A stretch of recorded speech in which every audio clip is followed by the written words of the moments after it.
All right, awesome. Well, thank you all, and welcome to the main event. I'm kidding. The whole workshop's the main event. Um, so I wanted to give a little bit of background about why we're doing this debate. So as many of you know, I'm an assistant professor at Georgia Tech in my third year. So I have all these wonderful ambitions and trying to see what the world is going to hold for robotics. And I do a lot of learning from demonstration and wanting to put robots in the hands of real end users, as all of you do. Um, and looking at how people teach robots. Maybe people aren't perfect at teaching, they're suboptimal in some way. And none of us are Roger Federer or Djokovic, if you like Djokovic tennis, but we can kind of hit a ball. So could robots learn from that and do even better, maybe, or if we have different styles? And I think these ideas of learning from demonstration can be applied to the home for people to teach robot skills on their own and really empower people who don't have a computer science background. I've presented to many different audiences, to people in RL who say, oh, RL can solve everything. Sometimes I'll present to people who do, design and high-level programming interfaces to try to let people program, even if they don't know C++. But I was about to give a talk about a year ago at Wisconsin-Madison. Bill Gay, who is absolutely amazing, kind of gave me this challenge. Like, he said, I'm not really sure people are going to want to teach robots. Like, all that you're doing with learning from demonstration. I was like, what if he's right? Like, that's kind of scary. All of these papers I'm publishing, what if users don't really want robots to learn in situ? Whether it's reward shaping through RL or it's demonstrations or Dagger-like corrective feedback. What if people really do just want a touchscreen and some high-level sketchpad type interface for language? And I think that's a really fundamental problem that we really haven't addressed. And so I thought this debate would be a wonderful way to explore that topic for us.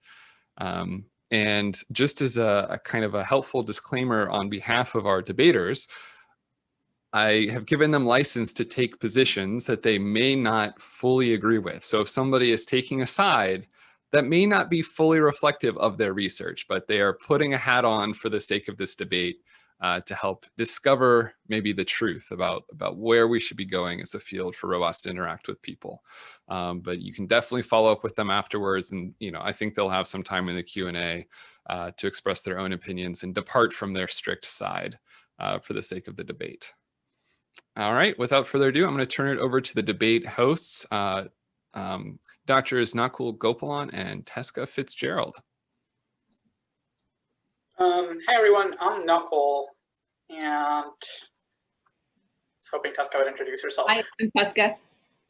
Hey, we're the hosts of today's debate. I'm sharing the screen so everyone could look at the topic of the debate itself. So the debate is about the role of expectation of human users in robot learning, and the debate has two sides. The right side, which is that people would prefer pre-trained robots that would be improved using programmable higher-level interfaces, like touch points, other high-level programming interfaces, natural language, task descriptions. And the right side is represented by Cynthia and Guy. And the correct side, which is that people would prefer pre-trained robots that would be improved via explicit training. Vis-a-vis inverse reinforcement learning, learning from demonstrations, reinforcement learning, reward shaping, whatever you might prefer. And the correct side is represented by Doris Siddig and Chelsea Finn.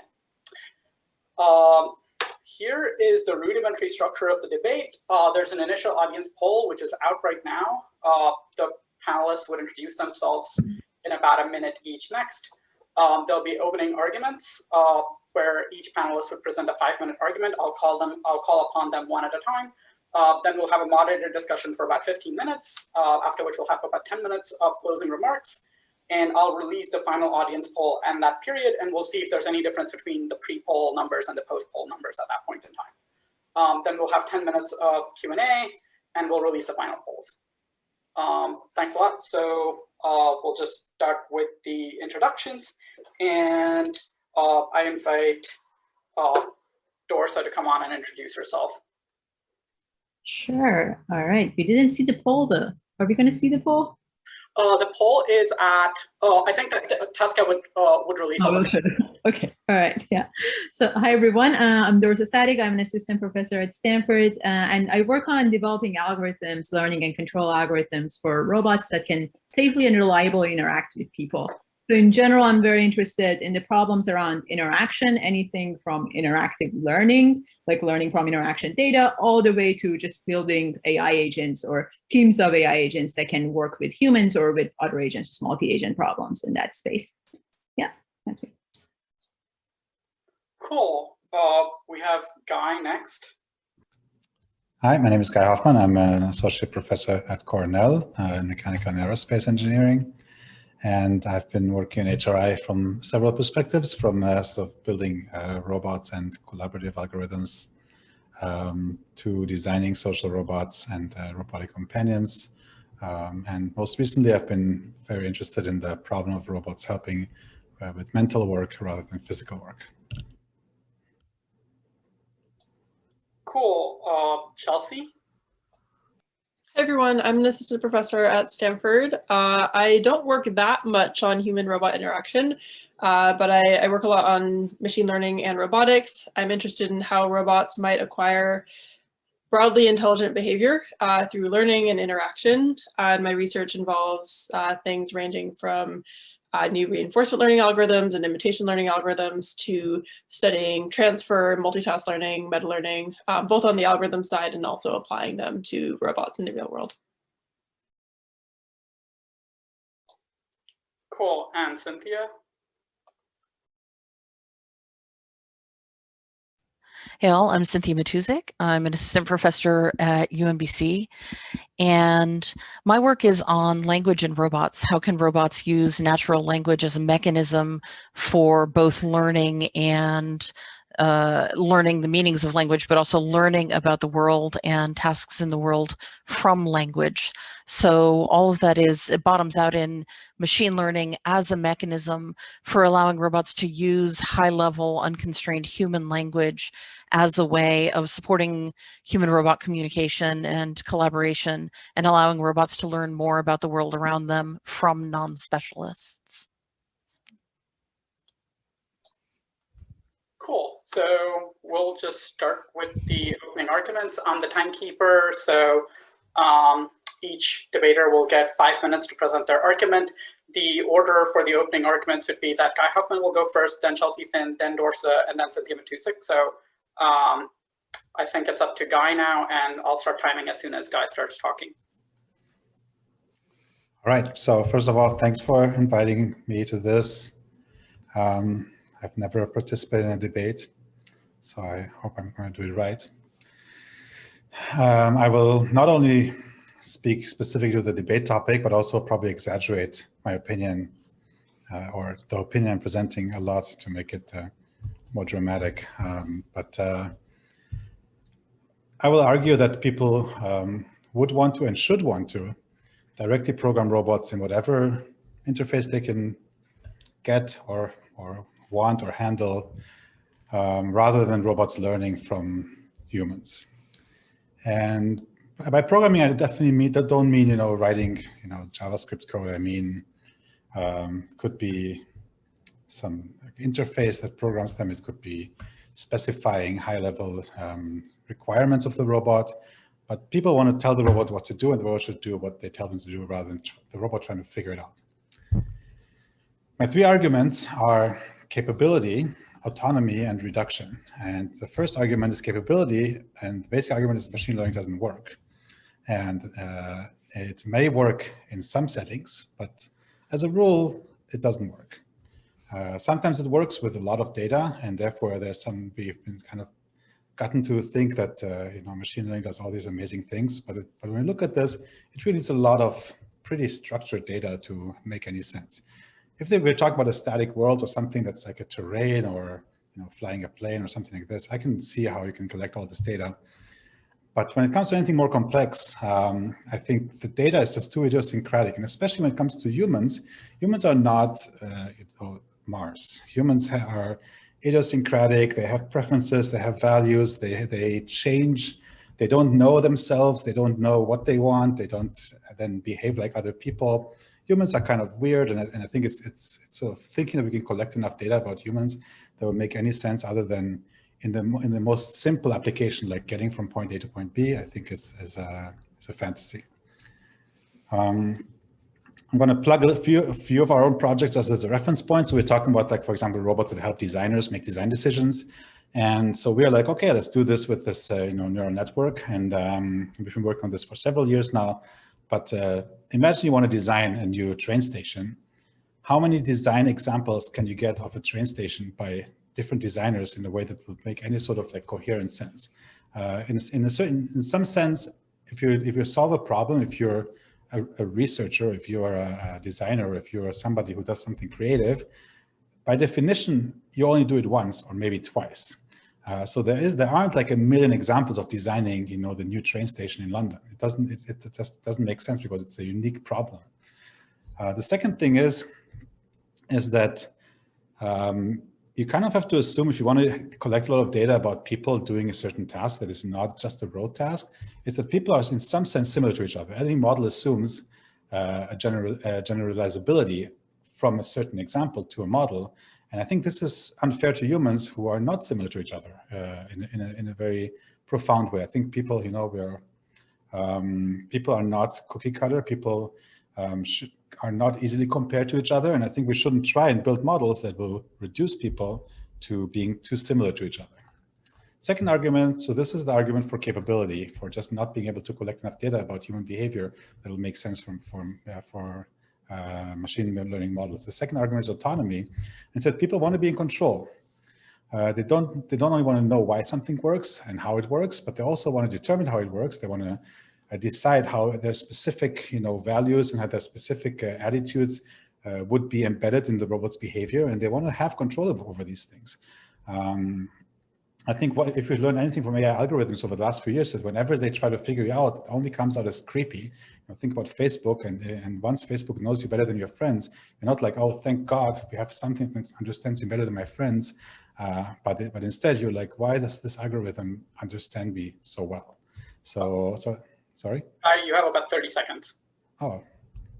So a better way is to state your goals and to use machine learning to just translate them into actions. And the last thing is that the argument about reduction, which is sort of similar to what I said before, is that if you reduce people to simple tasks to make AI look good, because that's what AI and ML needs right now, it's kind of a way to take something away from the depth and breadth of what the human experience can be. So these are my three arguments. Capability of ML, autonomy of people wanting to control the situation, and reduction of people to similarly shaped data. Thank you. Great, that was very much on time.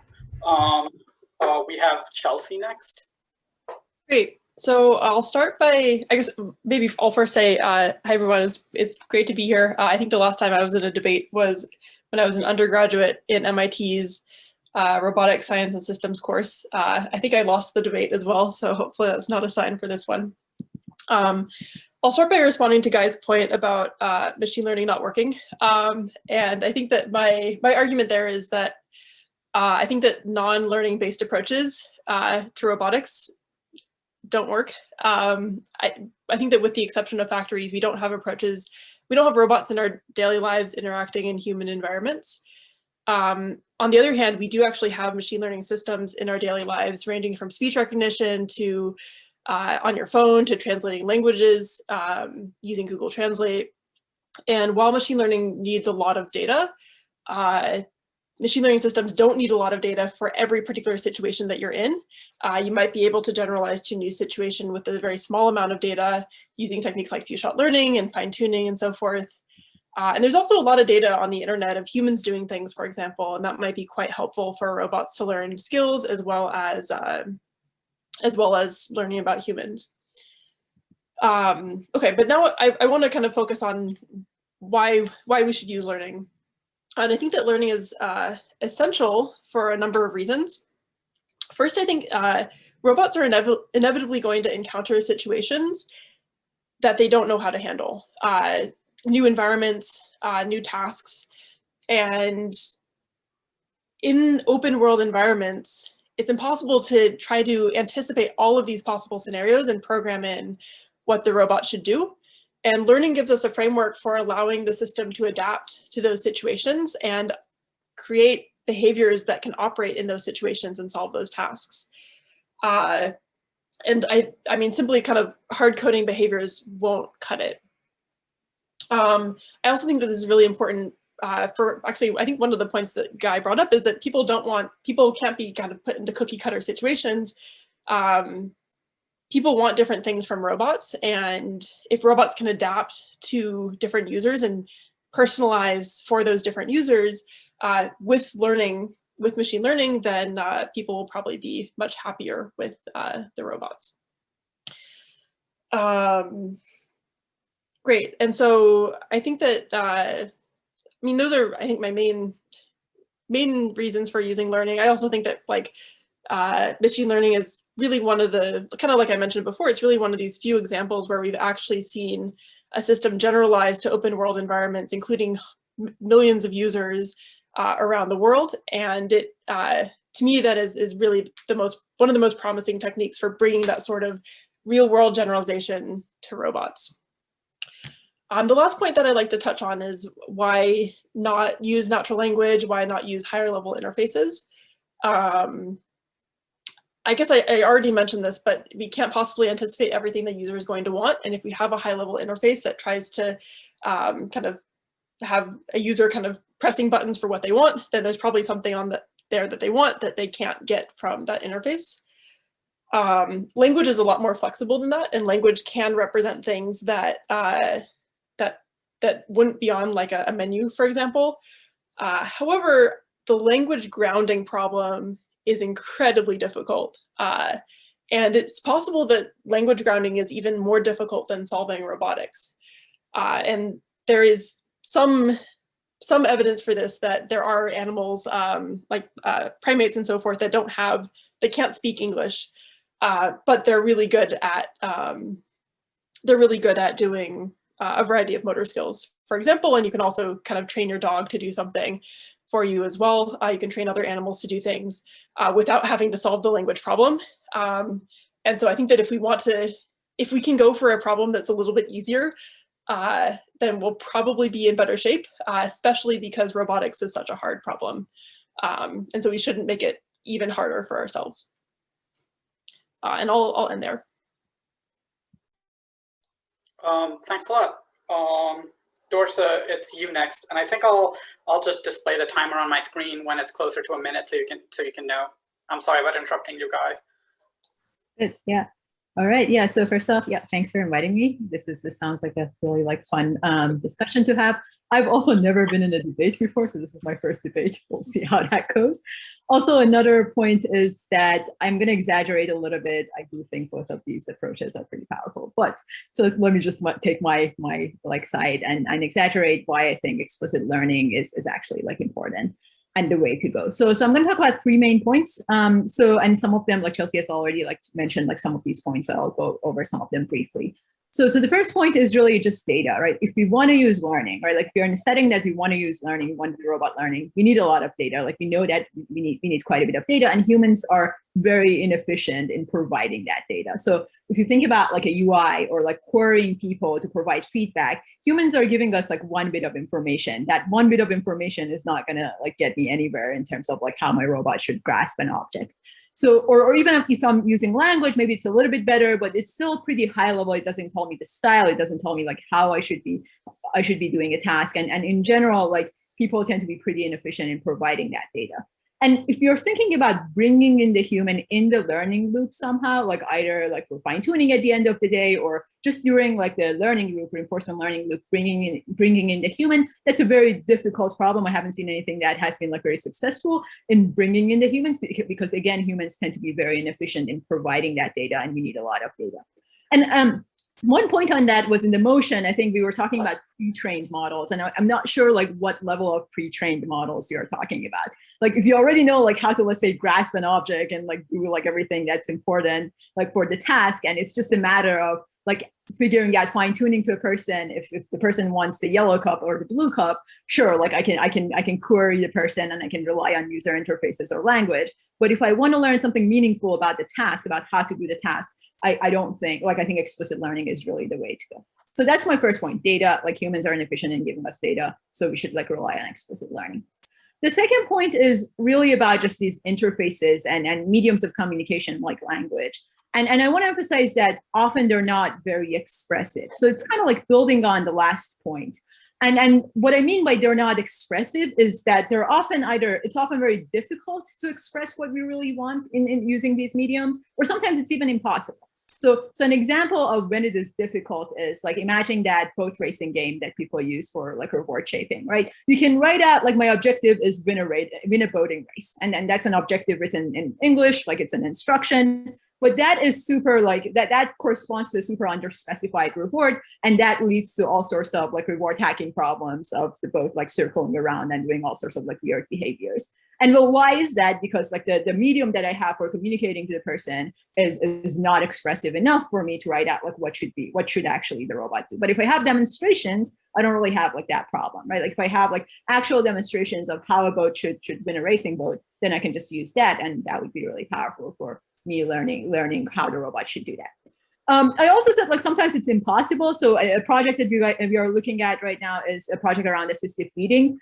And if you're thinking about assistive feeding, it's an incredibly difficult problem to get feedback from humans, right? I don't know how a human would express like the type of forces that they would like to feel when the food is being transferred inside of their mouth using language or using like any sort of like feedback mechanism in a systematic way. So I find it pretty difficult to use these types of mediums to express like what are the properties that we care about, and building on like what Matthew was saying, like something that would be interesting to do is just build more robust learning from demonstration systems that can use, let's say, suboptimal demonstrations, imperfect demonstrations, and rely on those instead of, let's say, using some of these like higher level platforms that are not as expressive. So that's my second point. These interfaces, language, they're not expressive enough. And then the last point that I want to make is that you can't just consider like one-step interactions. And often when you're considering these types of mediums, you're only considering like that one-step thing. The moment you're starting a conversation with the person is going to respond, and you have to respond to that response. And there is like a conversation that carries out. And we often don't really consider that, but that's a very difficult like language problem on its own, like building adaptive agents that can actually like adapt to people's responses and carry out a full-on conversation over repeated interaction is a pretty difficult problem, like pretty difficult language problem. And now we want to do one other thing on top of it, which is what the robot should do based on that interaction and respond in meaningful ways. And that tends to be, I think, pretty difficult. And we often have this like cop-out strategy of just saying, hey, I don't know, I didn't understand. But that also has all sorts of weird effects on people's trusts on the robot that can have all sorts of like effects like later on. So again, just to summarize, I think the 3 points are data. Humans are very inefficient. The second point is these interfaces.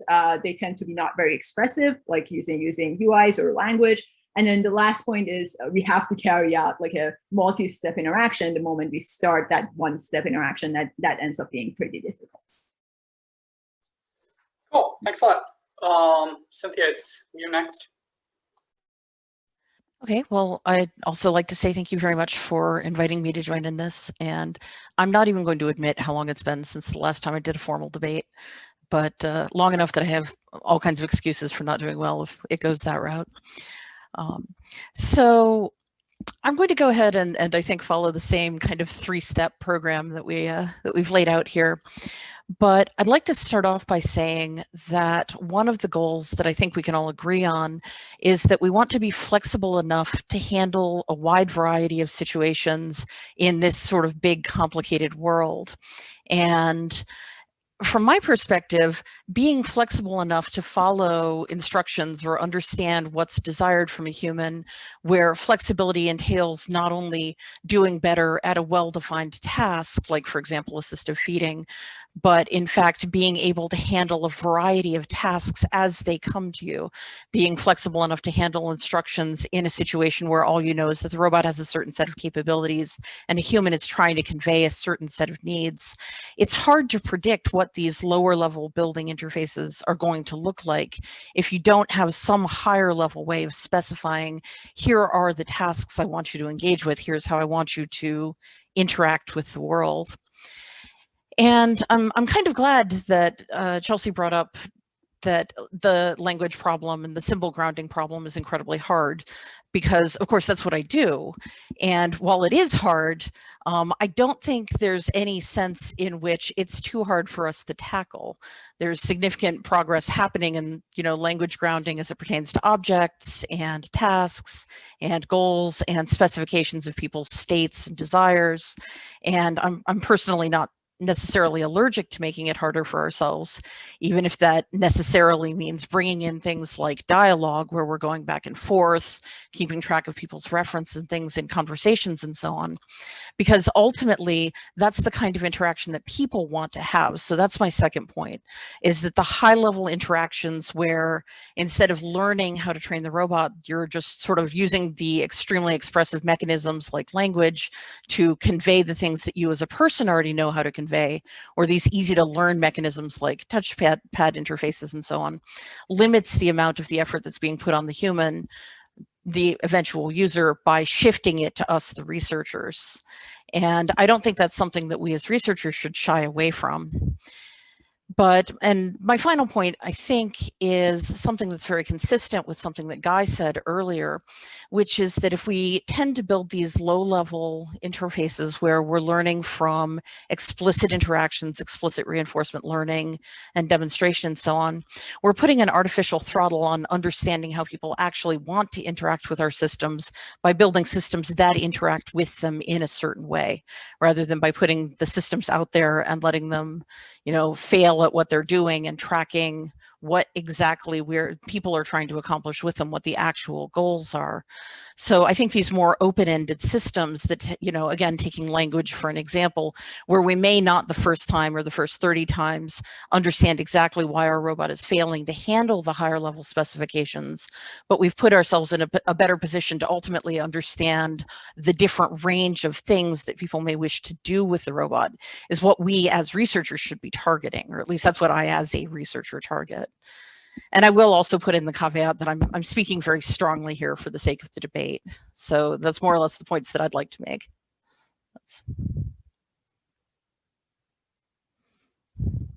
Cool. So I think all four speakers have presented their positions. We're now open for a moderated discussion between the speakers. Does anyone have a question to go with, or shall I start with questions that I have? I'm happy to start with questions. Also, people are welcome to write questions in the chat or themselves and ask questions. Yeah, is that your preference, people to write in the chat, or just jump out and say something? Currently, I prefer if people raise their hands, and then we could take them in a queued order. And in the final Q&A, we just open it up to the audience so that everyone can chime in. Sounds good. I'm happy to get started. There's been a couple lines of topics that have been discussed, one of which is, what do people prefer to interact with, as well as what methods are actually going to work better and produce better behavior. My question is, do you think that these are one and the same? Do you think that people inherently will prefer the interface that results in better behavior, or is the interface that they prefer not necessarily the one that will actually result in better behavior by the robot?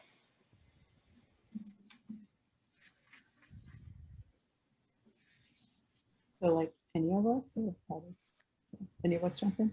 Okay. Sure. Yeah. So I think so I think there are different, like we actually have like a bunch of examples of that in some of our assistive teleop work. Like we have a system that works better, it's faster, like in all sorts of ways, like it's doing the right thing. People hate it. The reason they hate it is they have no idea of what the system is doing. And because of that, they're like a little bit like confused. And that control problem that Guy was talking about, I think it is there, like they feel like they're not in control, and why is the system doing what they want, or like how does it know? But I don't think so I actually think that can be solved by providing some sort of explanation. So I don't think the problem is, oh, now the system can automatically do this using a learning-based approach. Like, why is it doing that? I don't think that is a problem. Like, it's perfectly fine to have a like full-on learning-based system that does it, as long as I can explain like how it does it. And like, if I like press, like if I act differently in the world, like I can expect like what would come up next. So I think it is really control in my expectations of how the robot acts, as opposed to like me actually like controlling the robot. Yeah.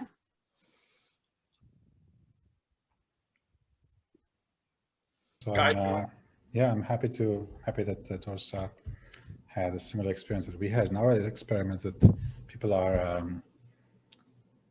saddened and demotivated by robots being too good. I think that is. I think people have bigger goals in life than having machines that work perfectly.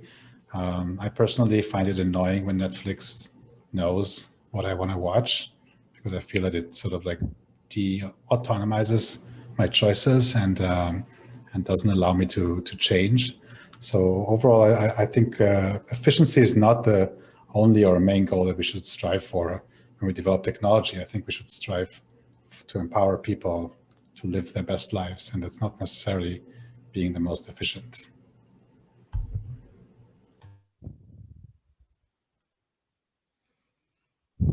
I guess one thing to add is there probably is at least some level of proficiency that you want from your robot. If the robot doesn't, like if it drops plates, if it doesn't do things successfully, like if you asked it to empty the dishwasher and it can't actually solve that at a low level, then people would probably be disappointed. And so something that I think is important, I would guess, is that there is at least some baseline level of competence from robots for people to appreciate their presence.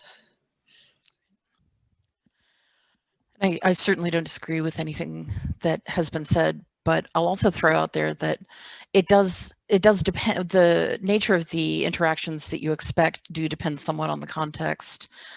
People have historically learned to use some really terrible interfaces if it's appropriate professionally, like fighter pilots, for example, or people who are operating, closer to home. Factory robotics have different expectations because it's not necessarily supposed to be fun or self-fulfilling or pleasant.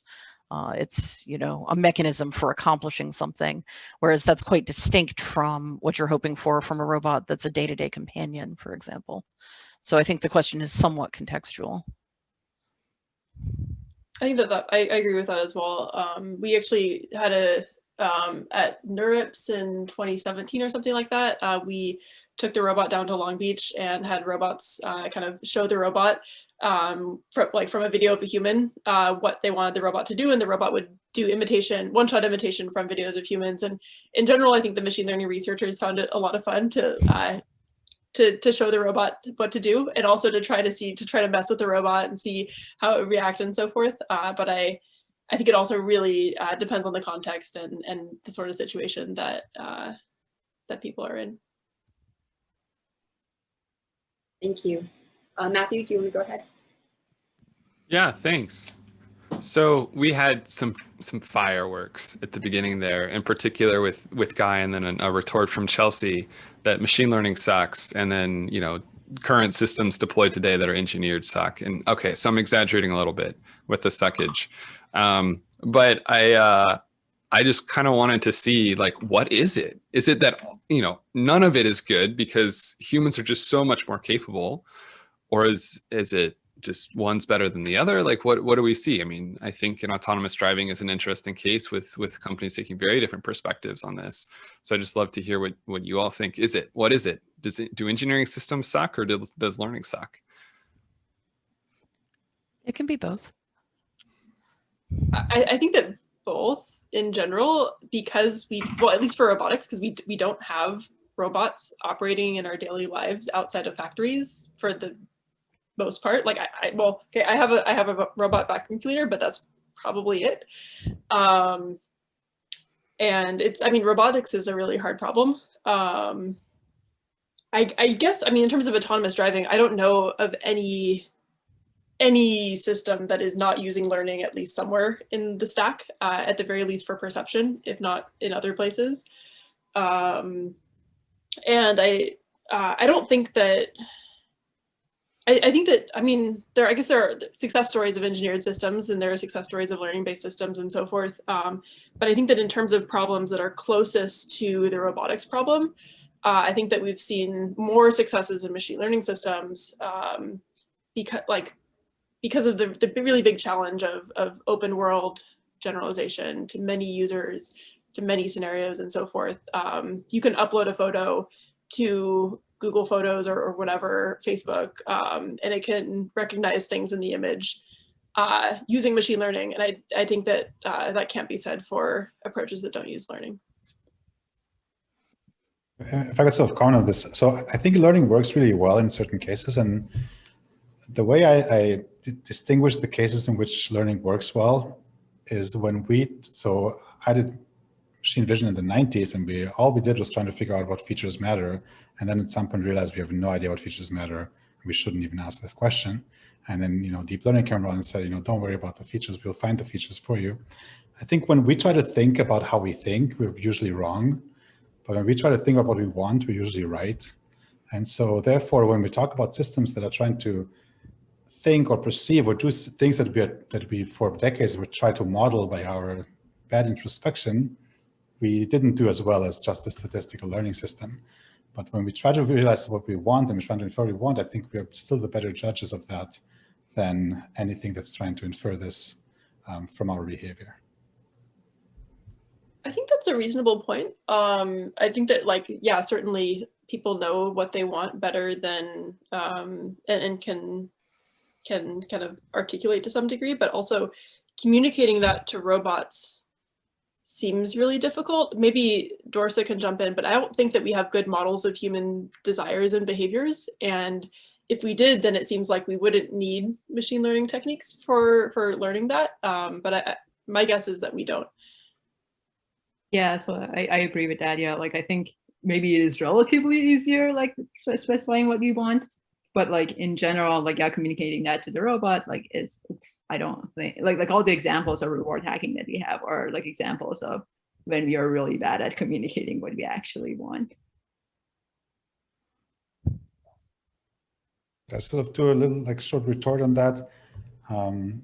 The way I sort of read your argument with the reward hacking is that any specification leaves something out, and we can't know ahead of time what is left out. But I would argue that's also true for any demonstration. Any demonstration will leave something out that just wasn't the case in that particular demonstration, and we can't know ahead of time what was left out. So if we talk about, again, Ben Schneiderman talks a lot about AI and its usefulness, and to think about it on time scales. So AI is super useful on the microsecond and the millisecond time scale, but the longer the time scale goes, the less useful it becomes. And so I think that's something to be said for this, that the demonstration can work for I'm figuring out the forces of feeding, but not figuring out your daily schedule and when and what you want to what happen. So I think there are two things there. One is that demonstrations alone, right? If you're thinking about a single task, are they going to capture everything about the objective of that single task? And yeah, if you don't have enough demonstrations, that's also not going to capture everything about the task. That's absolutely right. But if you do have some number of demonstrations, then there are underlying structures or representations in those demonstrations that can capture what does feeding actually mean, or what are the forces that you actually want without the need of you writing it out as a specification or as a language instruction or as a reward function. So I think that's pretty powerful that we can look at the data and in kind of an unsupervised way figure out what is that specification that we need to satisfy. But the second point that I think you're making is that compositionality of these, okay, so if I mess up in the first step of this, schedule, and I keep adding them on top of each other, I'm going to have large compounding errors. And when we are thinking about learning from demonstrations, maybe we don't, or learning systems in general, maybe we don't as easily get that compositionality that we get with, let's say, natural language or other types of specification languages. And I think that's a very fair point. And in general, as we are building learning systems and as we are thinking about long horizon tasks, we should be thinking about compositionality. And I want to say, to be fair, if you can get a lot of demonstrations, we can get a lot of rounds of specifications. So if you get all the edge cases by doing more demonstrations, then we can do a dialogue of specifications. But demonstrations are easier. Demonstrations are easier because I can just watch someone like demonstrating doing a task a million times, but I don't want to like query someone a million times. That's true. But let me interject. I think what you're missing is that the demonstrations will give you positive examples, but the constraints will give you boundaries. And just from looking at the demonstrations, you don't get those boundary cases. And people don't go outside and say, oh, you shouldn't be doing this. So it seems to me that this is almost a, I mean, I know you want to have a debate, but it's almost a false debate, because I think that both are very useful in different situations. And what I'd really like to hear from the debaters is what they think the right situation is for situations that are for using learning and the right situations for using specification. And let's not say it has to be one or the other.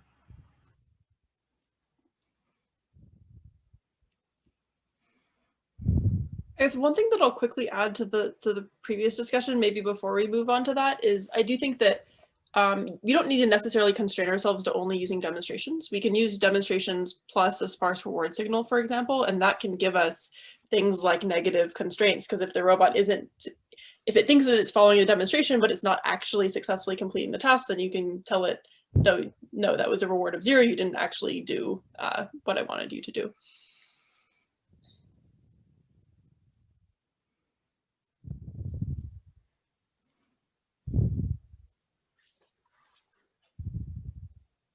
So do people have an opinion on when we should be using interfaces versus learning in a regular automated setup? And I know that Shreyas has a question, so we'll probably take Shreyas.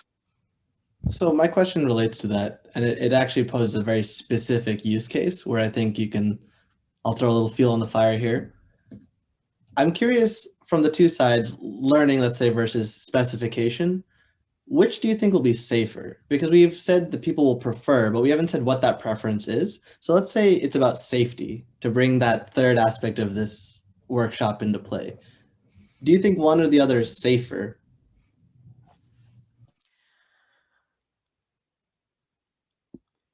It's difficult to make any kind of formal guarantees in any machine learning setting. Precisely because people are free to demonstrate anything they want. And if you want to constrain the set of things that are going to be demonstrated, specifications are an obvious way to do that, right? As in, you know, we have the learning, but it should stop learning and put a hard behavior modification at the point where the following unsafe behaviors are occurring, or the following safety questionable behaviors are occurring. Specifications lend themselves better, I would say, to that kind of formal statement. But that's a very narrow definition of safety. Ask yourself the following question. Do you prefer to have the knobs on your stove and the button on your car garage door? The knobs are on your stove, or do you want a machine learning algorithm to turn your stove on and off when it thinks you're cooking or want to be cooking soon? Another hypothetical question is if you were to ride in a plane that was controlled by some system, would you prefer to ride in one that was based on a learning-based system and you saw it land 1,000 times safely, or ride in one that you didn't see land safely, but there was like some formal proof that it would safely land? I actually, forgive me, Chelsea, great point.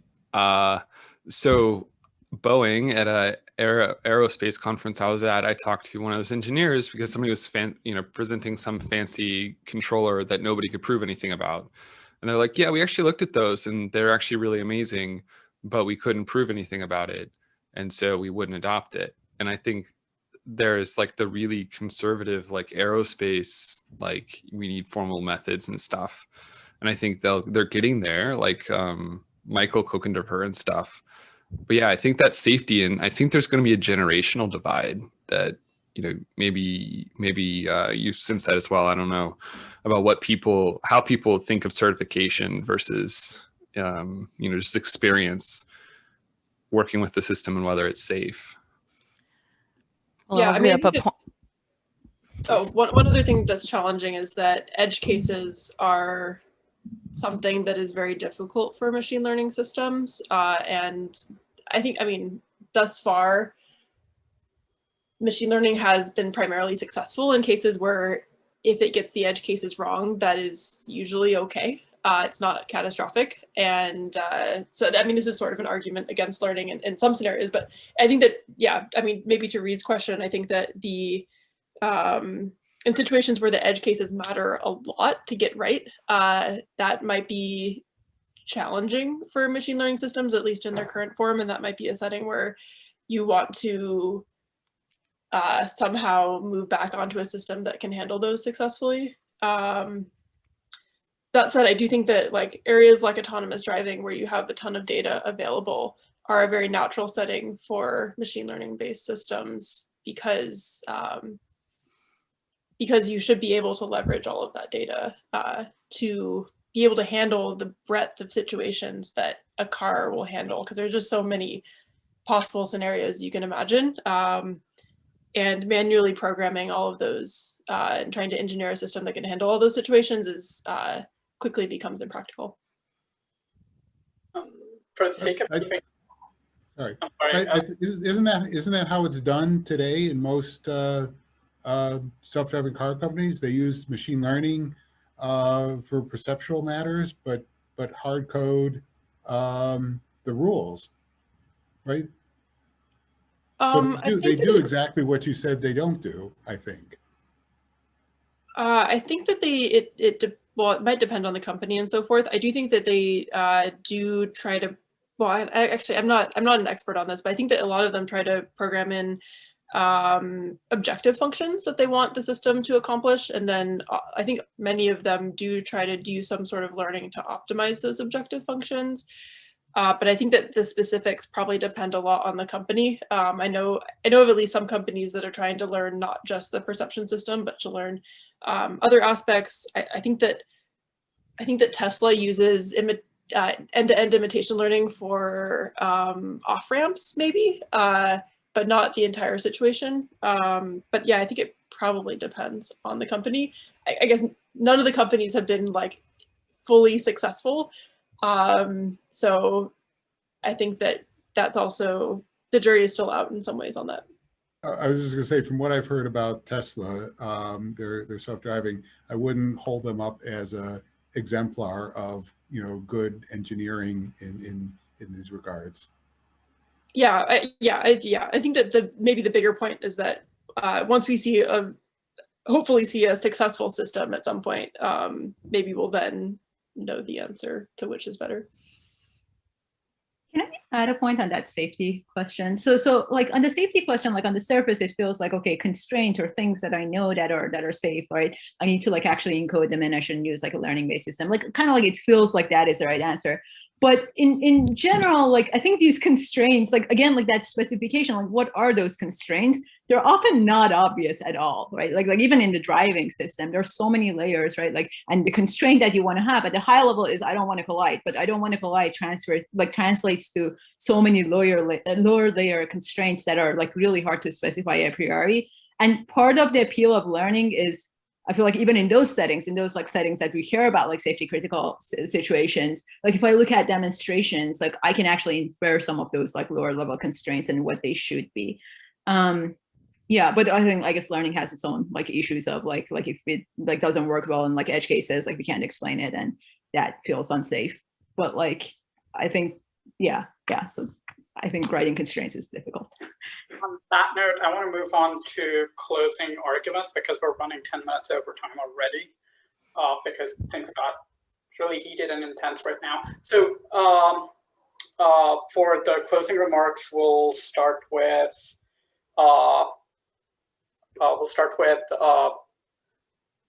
Chelsea right now. Yeah, Chelsea went first. Okay. I guess I'll mostly just reiterate some of the things that I was mentioning at the beginning. I think that maybe my three or four kind of main points is that we have seen machine learning work in open world problems. Maybe not in cases where like all of the edge cases are really important, like in autonomous driving, but I think that because we've seen machine learning work in a variety of open world problems, it's a very promising approach, particularly in settings like home robotics or service robotics, where not handling the edge cases can be still bring tremendous value to humans.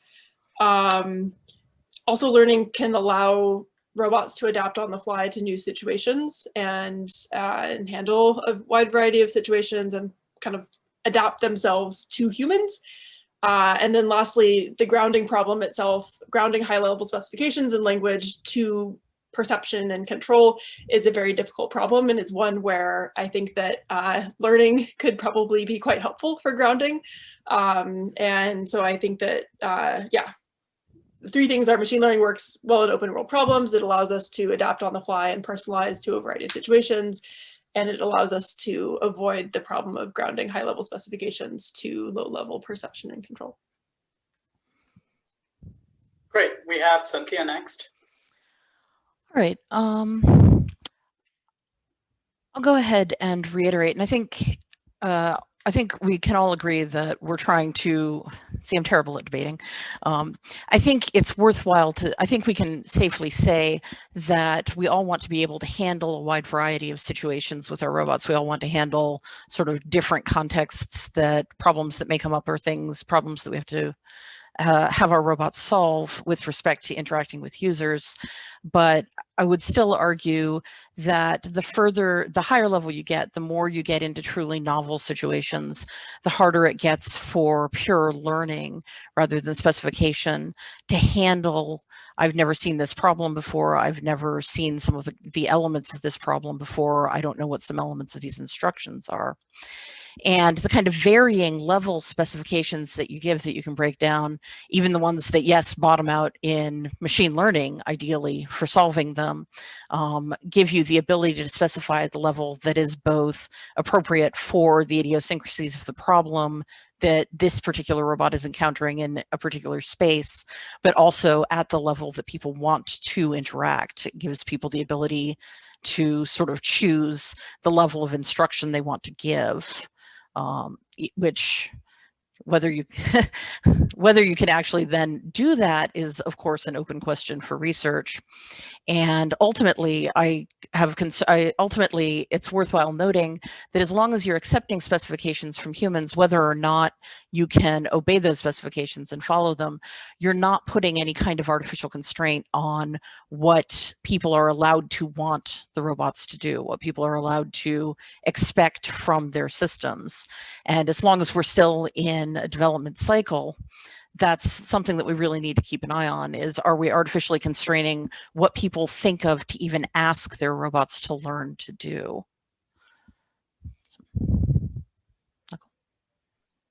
Great, so we have Guy next to give his closing remarks. So I could make the argument about capability, about machine learning being very good at some scales that we are very bad at. And I think, again, technology should complement us rather than replace us. So at levels at which we are not very good, the very short scale, very small scale, the very large scale, the very long scale, I think machine learning has a place. But in the levels where we want to be autonomous, which is the human level scale, I think it's not just the capability argument, which, as I said, it will be hard to find all the idiosyncratic cases, but it's also, I think, a value argument of saying, do we want to let machine learning find the optimum point? Do we want the robots in the Amazon warehouse to find the most efficient rate of handing over the object? Do we want the worker at Amazon to be able to turn the knob down when they want the robot to slow down? And I think that the larger question here is, wouldn't learning just make people more like robots to make the algorithms work better?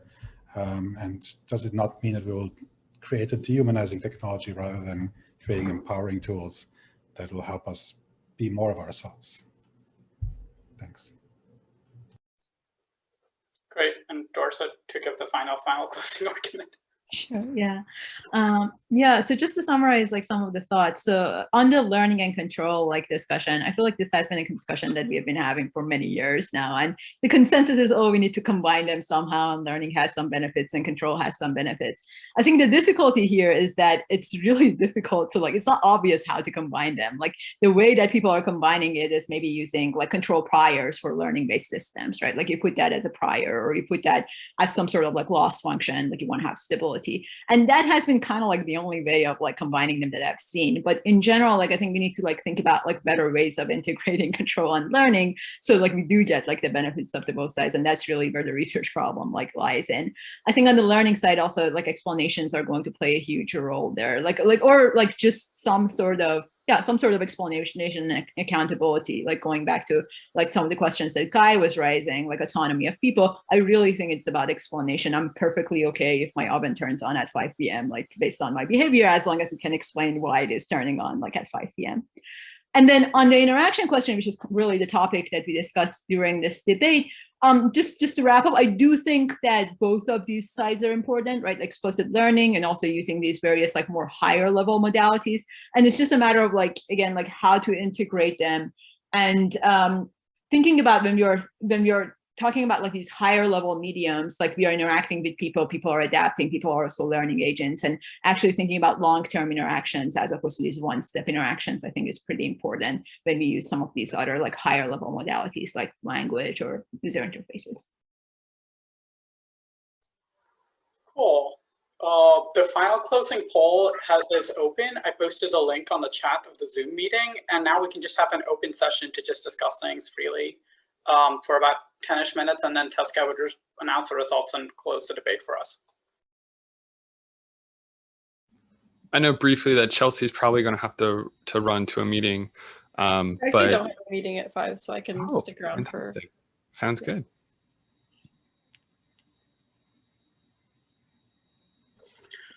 I was going to counter to the self-driving example, because I was going to say that the problem with the self-driving interfaces is that basically there is no interface, and it's really hard for people to break or something like that. So if the machine learning algorithm is going wrong, we don't even have the capacity to stop these algorithms.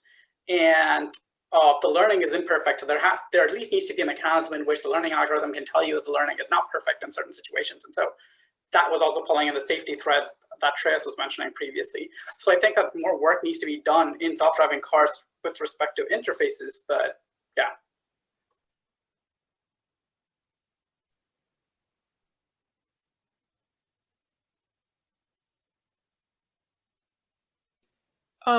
Getting back to Reed's question about what environments make sense for what sorts of situations are particularly relevant for different approaches. One other thing that I'll say there is I think that also the platform and the control interface makes a big difference as well. One thing that we've seen is like Boston Dynamics, for example, is very good at producing locomotion systems that are quite adept at low-level control, and even can perform locomotion across a variety of different terrains. In contrast, robotic manipulation is a problem where perception is really critical, and where there is so much variety in the world and objects and so forth that that also affects how you have to respond to those objects.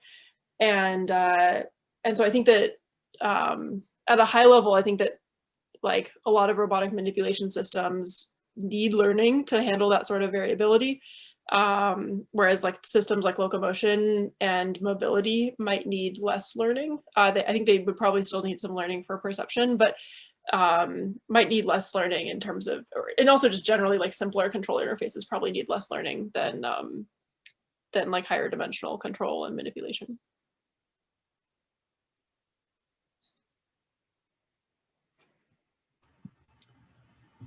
I like the Boston Dynamics analogy.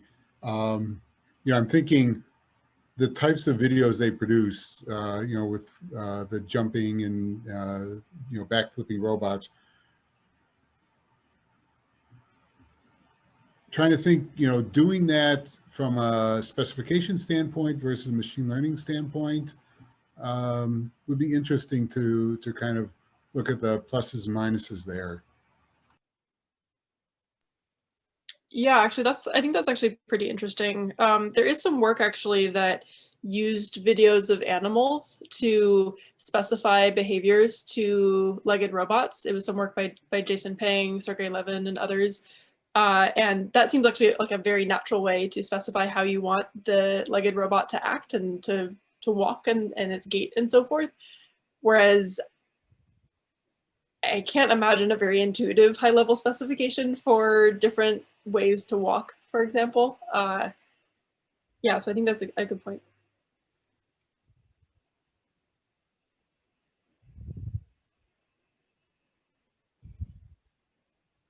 Well, I'm not sure that watching video of Simone Biles doing backflips is going to help the Atlas robot learn how to do its own backflips. Yeah, also, I mean, one downside, of course, to showing videos of humans is it requires the human to be able to do it themselves or find a video of it. And if we want a robot to do something that we are ourselves not capable of, then we run into a bit of a problem.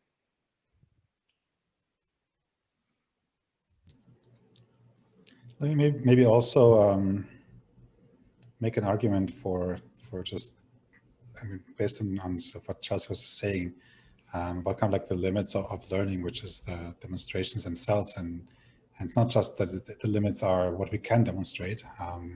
It's also perhaps the limits of what we can think of, and we might imagine things that we can't do ourselves, but we can sort of imagine, and we can be more creative than we can actually follow through on. And I think this sort of opens up more creativity and a bigger space of specification and instruction than we can ourselves do.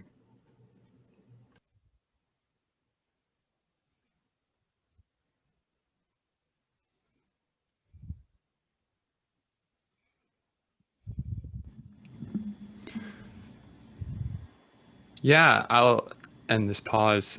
Thank you, Reed, for throwing your weight in there about halfway through the debate and saying that there's like this false dichotomy we don't have to pick. And I certainly set the debate up that way to try to force us to take these extreme positions. But I think you're right. And I think one of the things that I've struggled with in thinking about like how do we apply language and learning from demonstration is like if I want to tell somebody how to modulate a skill, like let's just say tennis for a minute, am I really going to use words to articulate how they're going to change the degree of their elbow at the moment of contact? Like, no, I'm probably going to grab their arm and show them or do it myself. Having taught Pee-wees, it's very difficult to use language. You want to just show them. But at a high level, if I talk about skill, once you get to a high level, if you're working with a tennis coach, you talk for an hour.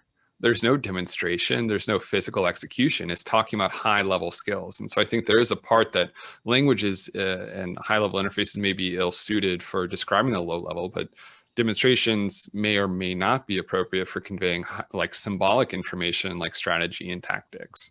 And so I think figuring out how do we combine those in like end-to-end differentiable systems is a cool idea, but also very unclear how you optimize the entire pipeline across the low level and the high level, across modalities and methods, really.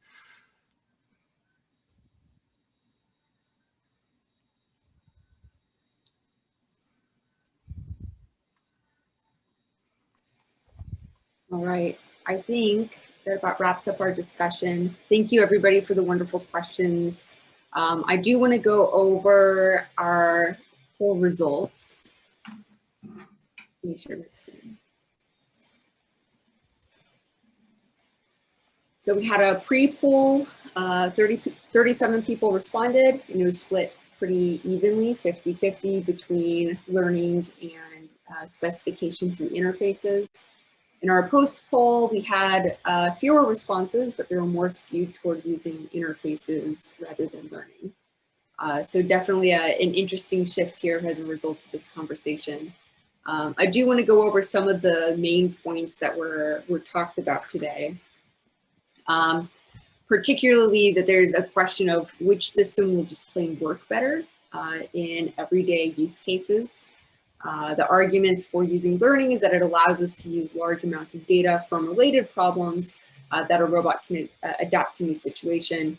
Whereas the argument for specifications is that that allows people to express more specifically what they want an agent to do in a new situation, and that will result in a robot working better in that situation. But the system that works better may not be the one that people prefer. And the arguments for using specifications is that people like to know why their systems work and how they work, and using interfaces to specify these things allows people to have better expectations for what a robot will do. Whereas a learning argument is that people have a base level of the efficiency or basic competency that they'll expect from their robots, and learning is more likely to provide this competency. I also really like the discussion about the importance of context. For example, how bad are edge cases? How important is it that a robot will do the right thing versus how much opportunity is there for error? And this can dictate whether specifications or learning are more likely to be a good solution here. So with that, I want to thank the panelists for a wonderful debate. Thank you to everyone who asked questions. And overall, I really enjoyed this discussion. I think it's interesting to talk about what kinds of assumptions we have about what systems will work better and what people will actually prefer. And so I hope that people will continue this discussion and not just in this workshop, but in future work. And with that, I'll leave it to Shreyas and Matthew to wrap up our workshop. All right. Thank you so much, Nakul and Teska, as well as to all of the debaters and everyone who participated, Chelsea, Dorsa, Cynthia, and Guy. And we'll throw Reed in there as well. It was wonderful to have everyone. Thanks for making the time. I was a little bit uncomfortable, but I think it was a great wrestling match and some great opinions and viewpoints were expressed. So thank you very much. You have my gratitude. And I will hand it over to Shreyas to close us out. Well, thanks so much. Thank you to the various speakers we had through the day, to the students and postdocs who submitted papers and posters. I think the poster session was super fun and we had a lot of engagement.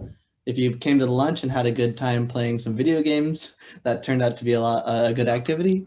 And then finally to the debaters, thank you for spicing it up, keeping the fuel on the fire. And all of the organizers especially, it's been a few months of working really hard to put this together, so I'm glad to see it all come through. I hope everybody has had a great RSS and a great Robotics for People workshop. We'll chat with the speakers and debaters to figure out how to make the various recordings available. But in the meantime, please reach out with any email to any of the organizers if you have comments, concerns, or questions. And we hope that you've all had a wonderful time. Thank you so much. Thank you.